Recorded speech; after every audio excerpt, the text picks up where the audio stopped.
It's the final week of the Premier League before the World Cup. Got some interesting clashes coming up. But as I do with all these videos, we need to look back on my Game Week 15 predictions, see how well I did, see which matches I got right, see which matches I got wrong. Wasn't a great week for me this week either.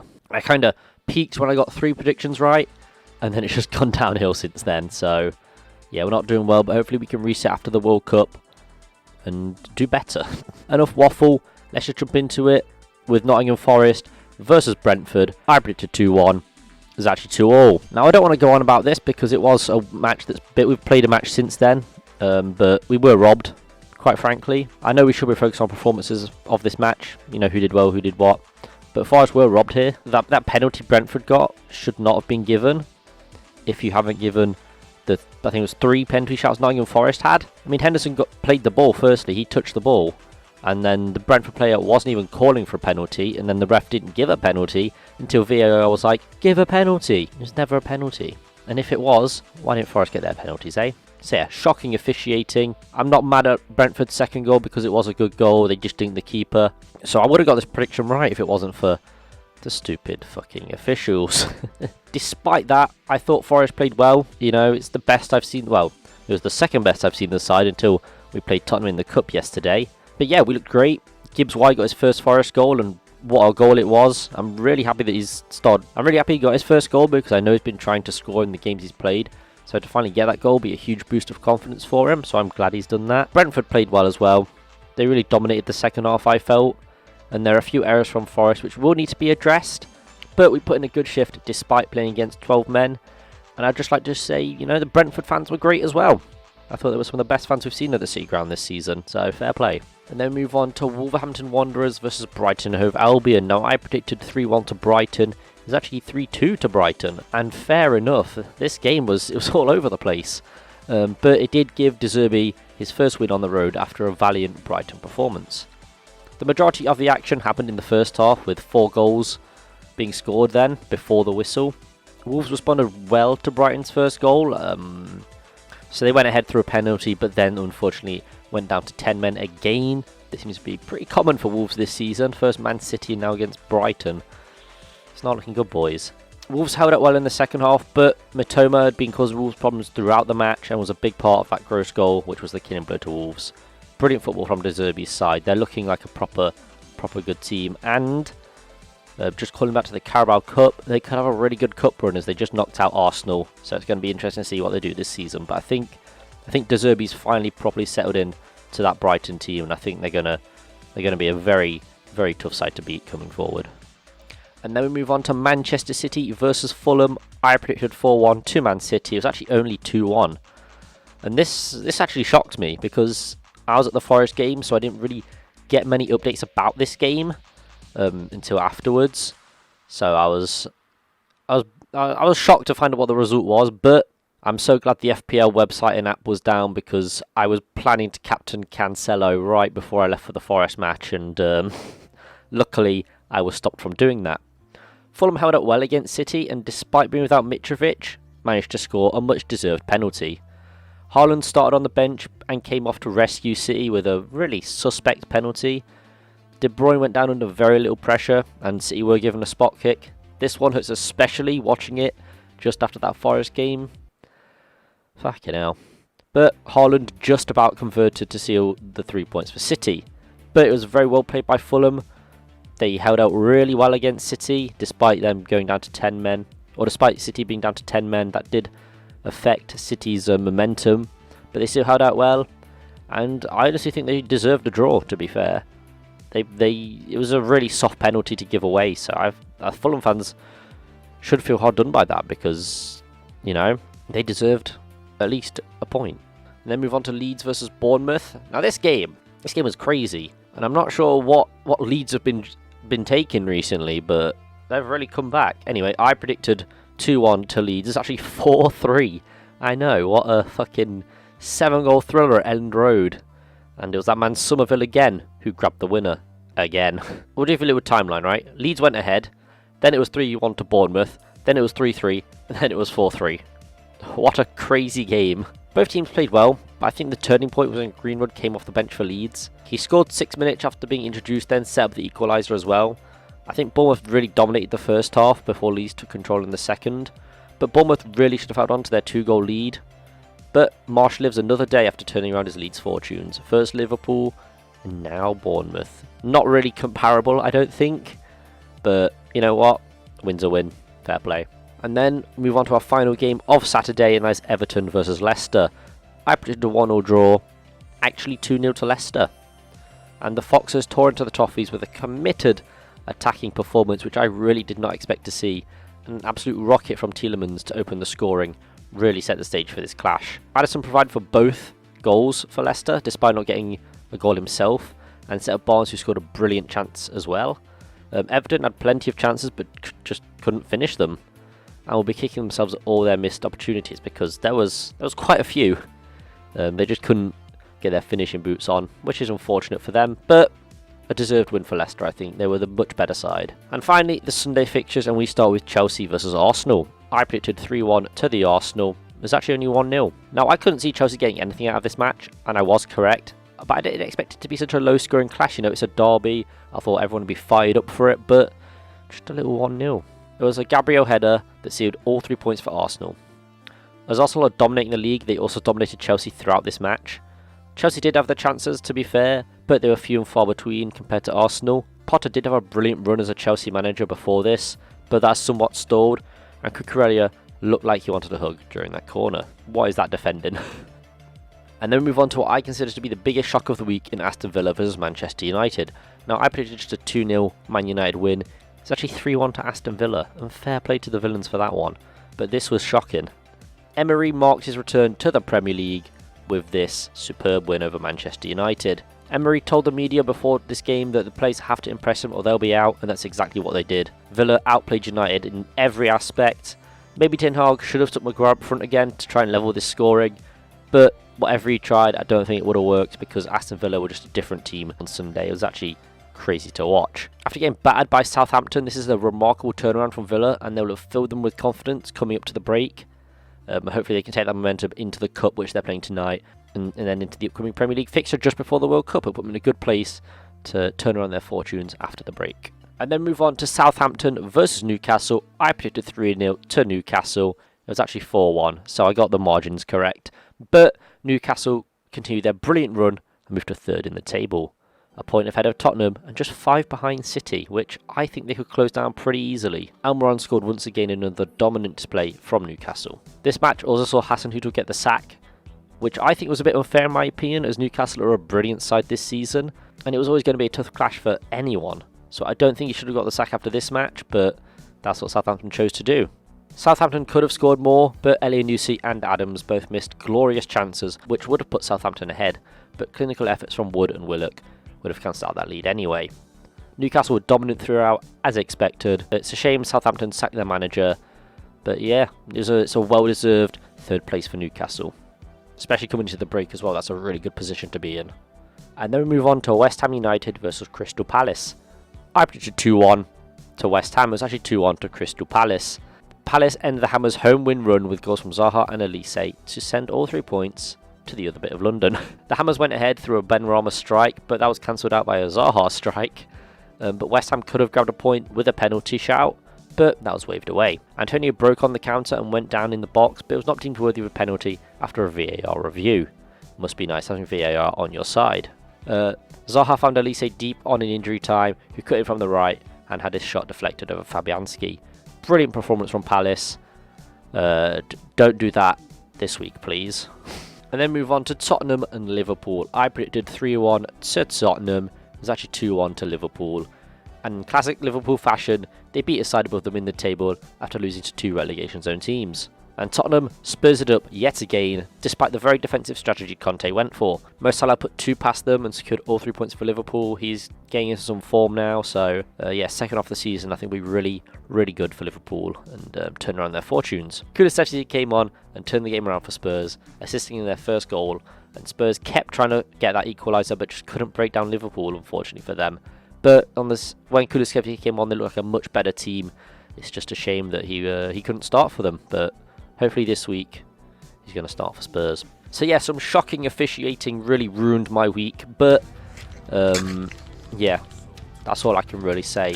We deserve to win that match. It's a shame we didn't. But just going to put that to bed now. We beat Spurs in the cup. I'm happy now. We've got to put that behind us and hopefully go into this clash with that momentum. And yeah, so let's look at my Game Week 16 predictions, starting with Saturday and Manchester City versus Brentford. It's not looking good for Brentford in this clash. Man City struggled to beat Fulham, who were without Mitrovic, and this was partly down to Cancelo's red card, but he'll be back for this clash after serving a suspension in the cup game. I can see Brentford grabbing a goal with Tony being back in the squad, but City is still the much superior side. 4-1 City.